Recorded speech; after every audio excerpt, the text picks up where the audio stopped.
Buenas tardes, doctor Sánchez. Buenas tardes. Mi nombre es Neglis Montacano. Pertenezco a la Universidad Abierta para Adultos UAPA. Estoy cursando actualmente la carrera de licenciatura en enfermería. Estoy muy agradecida por dedicarme un espacio en su tan apretada agenda para realizarle una entrevista de un trabajo de investigación sobre la comunicación humana en el sector salud, en la relación entre médico, paciente y familia. Sí, muy buenas tardes. Es un placer para mí tenerla a usted por aquí y que me haya elegido para ser su candidato para esta entrevista. En mis conocimientos, soy egresado de la Universidad UTESA, soy médico general, psicólogo clínico. Aparte de eso, tengo otras vocaciones como maestrías, entre otras cosas. Me gustaría saber cuáles son sus preguntas, sus inquietudes y de qué es el tema en sí de que usted quiere tratar. Muchas gracias, doctor.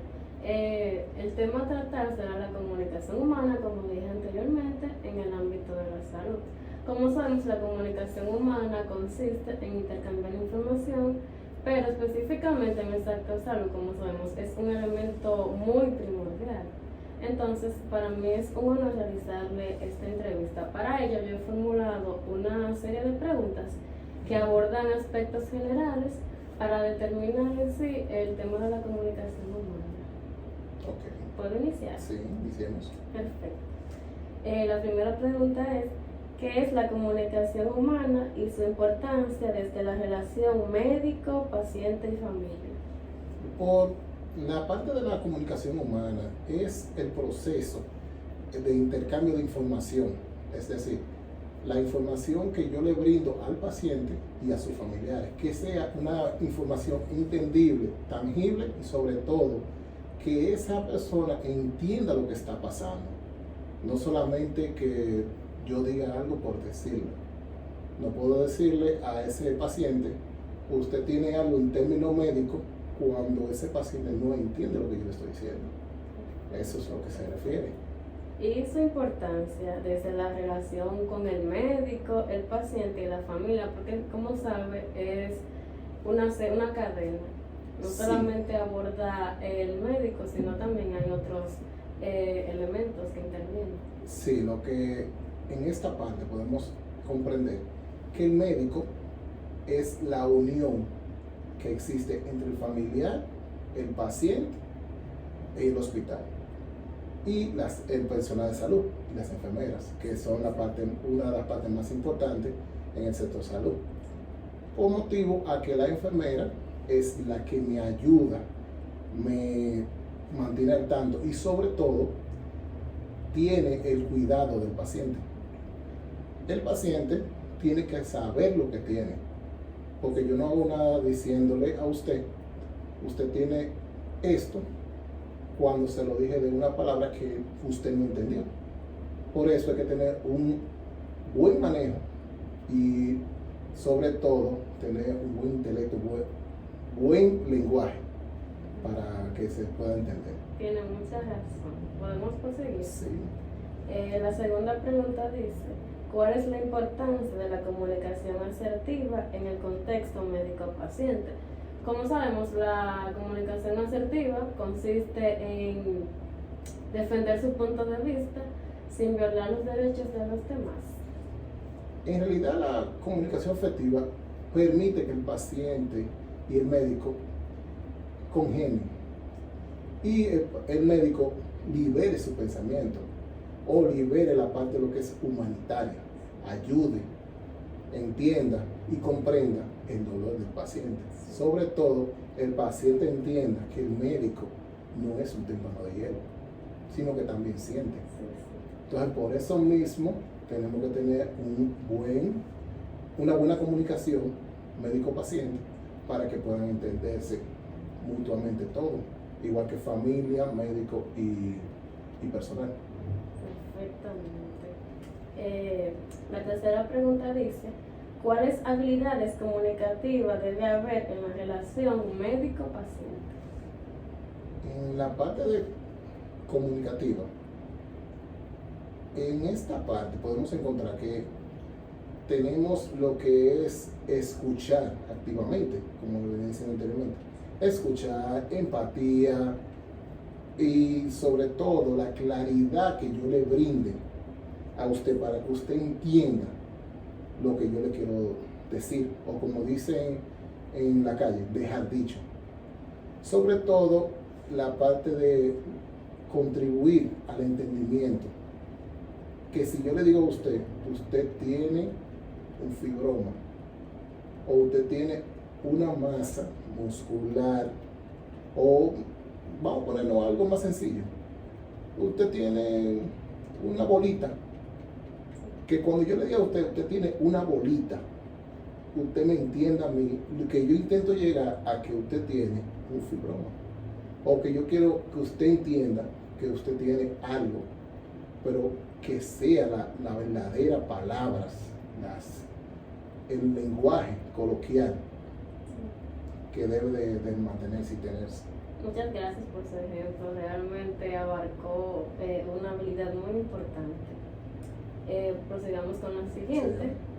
Existen pacientes que, por sus características personales, tales como edad, sexo, forma de ser, etc., o por las circunstancias que presentan, dígase enfermedad, miedo, ansiedad, etc., resulten inseguras en las interacciones con el médico o el personal médico.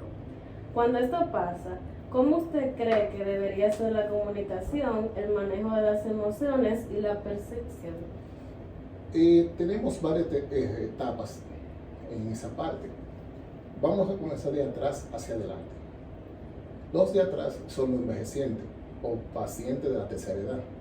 Estos son pacientes que dependen de un familiar, pero como tenemos una sociedad ahora mismo que muchos pacientes de la tercera edad viven solos, no tienen una persona que lo ayude. Entonces nosotros tenemos que tener un buen vocablo, tenemos que saber hablarle, entenderlo, explicarle y sobre todo saber qué palabras usar para no cometer un error.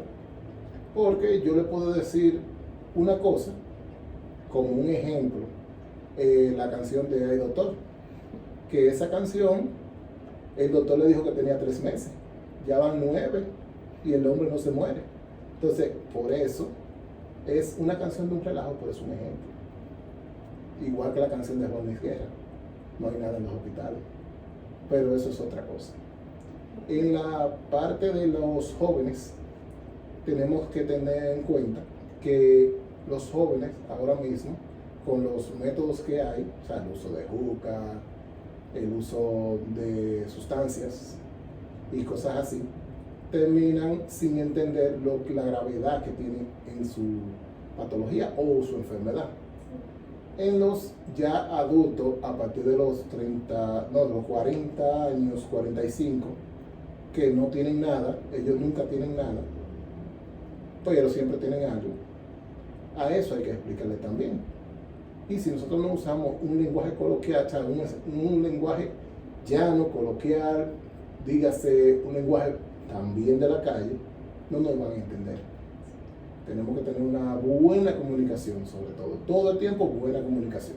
Mucha razón en lo que usted dice, doctor, pero volviendo a la pregunta, el manejo de las emociones con esos pacientes que tienen ansiedad, también como usted dijo, el género,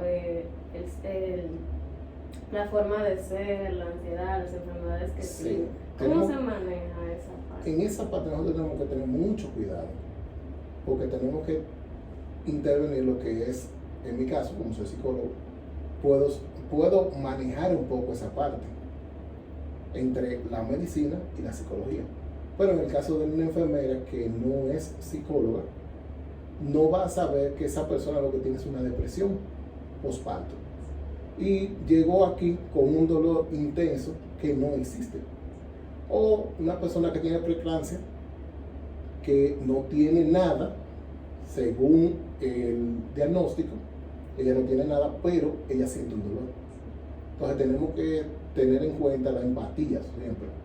Empatía, conocimiento, chequeo y sobre todo saber que ese paciente es un amigo, un familiar o una persona querida por usted, aunque usted no lo conozca.